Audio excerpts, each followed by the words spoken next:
Hi, my name is Luca. This is the Cast Love Brewery, and around here we talk about books and self-care and self-discovery.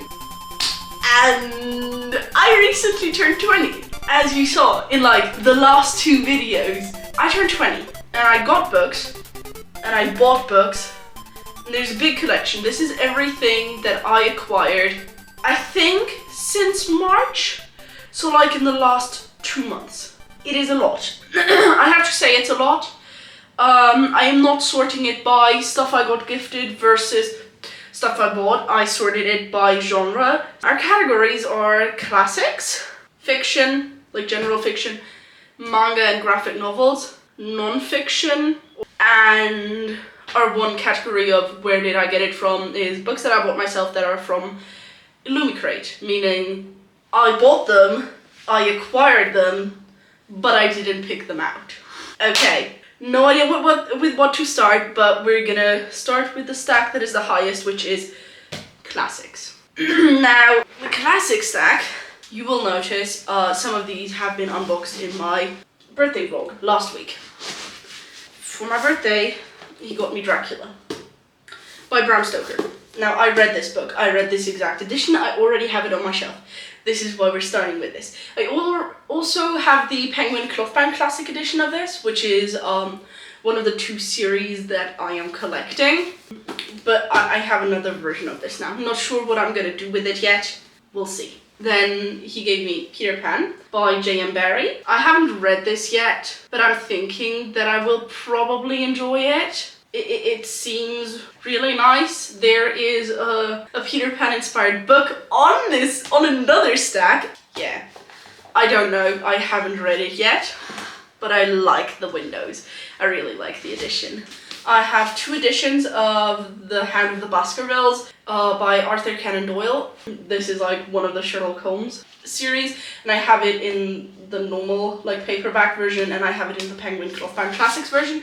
Again, because I like reading paperback, I like collecting the Penguin Clothbound Classics edition, so we have both. Next one, not for the birthday, but I think earlier, Frankenstein, again, paperback and Penguin Clothbound Classics version. I don't know if I don't know if I need to tell you what they are about, because either I don't know what they're about, or it's very, obvious. Like, Frankenstein is about this dude who builds a body. Like, yeah.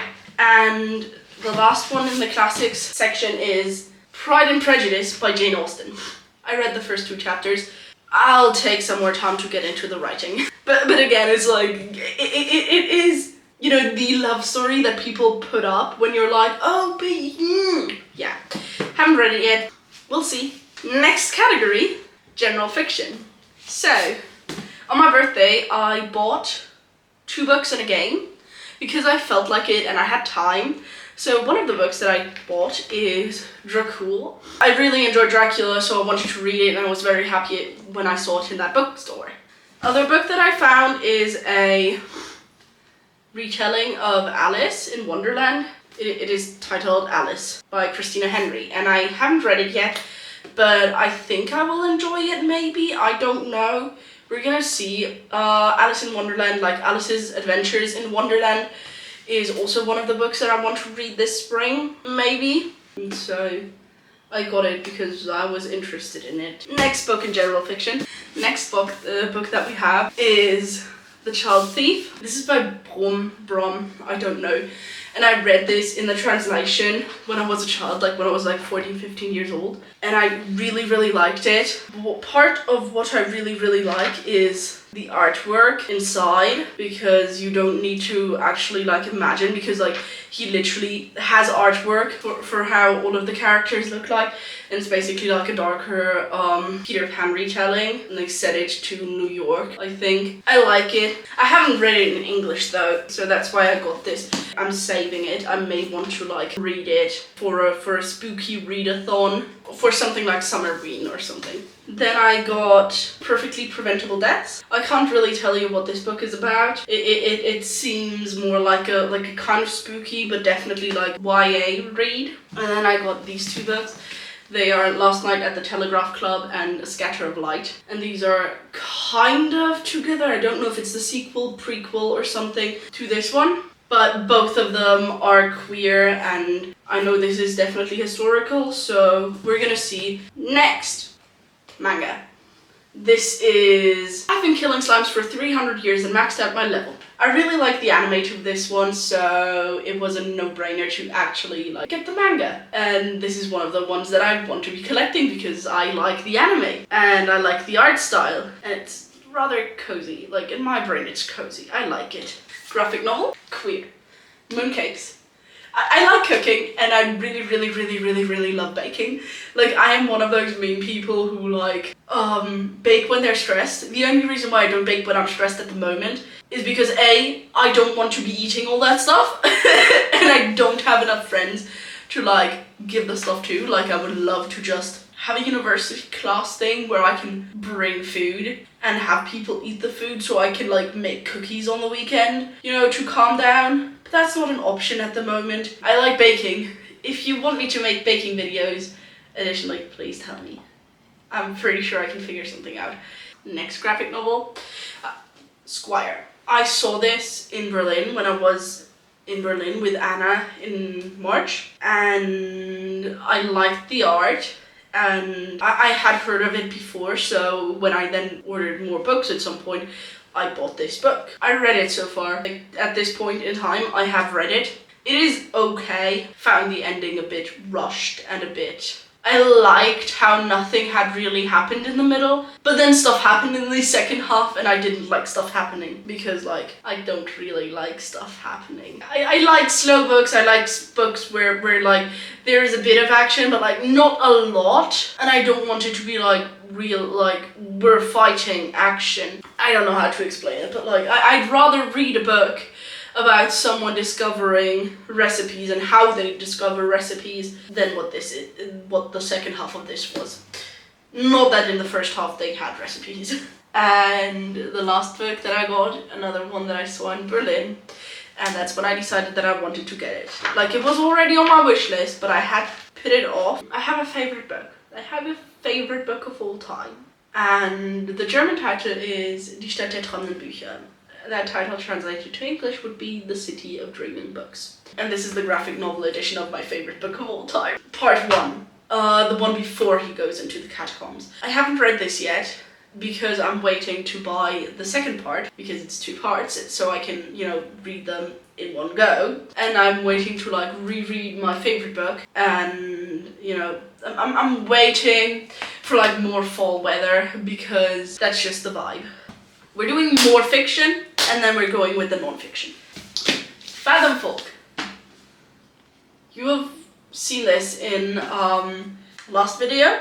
It's a book. It is a book about the so-called Fathom Folk, which are basically it's an umbrella term in this book for all of the nymphs and sea witches and mermaids and selkies, etc. And I don't know how to describe it. I can't really tell you what it's about. I can't, the thing is, I feel with these books, I didn't know shit. I saw the book and I was like, I could read this, it's pretty. And I read it. Inequality with people that aren't humans versus humans, and the humans are kind of oppressing them, and the people that aren't like humans live in poverty while the humans don't live in poverty. That is basically what I had when I started, and I really enjoyed it. It was a fun time. Now this book I can tell you even less about, apart from the fact that it's kind of science fiction, fantasy, and again, colonialism. I don't know. I can't tell you. It's titled To Gaze Upon Wicked Gods by Molly X. Chang. Fathom Folk is by Eliza Chan. And I haven't read it. I haven't even read the blurb yet. All I have is the back, which reads, with hauntingly poetic prose, Molly X. Chang spins a tale at the intersection of science fiction and fantasy and the very real devastation that colonialism brings down on colonized peoples. It is the debut novel of this person, but I like that she has a star in her signature. It is pretty. Non-fiction. Now, non-fiction in here is the only category where it is obvious that I'm reading these. So, book that I bought that I started reading that I'm like over halfway through and I really enjoy. Building a Life Worth Living by Marcia M. Linehan. This is the person who developed DBT, and it's basically her memoir about like her life and how, due to her life, she came to develop DBT. I'm really interested in it. I've really enjoyed it so far. The talk about God is a bit but we deal. It is her life. If her experiences with God are really fucking important for that, her choice. That is fine. Next, did I tell you that I might be autistic? Yes. I want to learn how to take care of myself. This is self-care for autistic people, and apparently it's exactly what it says it is. It is basically a guide on how to take care of yourself if your brain type, like if your brain does not vibe with the general societal structure that you live in. This was on my psychology TBR list, so I bought it. The book that I got, I think this was also on my psychology TBR list. It's The Mind-Body Method by Dr. Anders Hansen. And the subtitle is How Moving Your Body Can Stop You Losing Your Mind, and I think just a nice tool. Yeah, we're collecting tools that I want to incorporate in my life. And then we have It Didn't Start With You by Mark Wallen. It is basically a book about how family trauma and like inherited trauma shapes who we are, how to end the cycle, etc.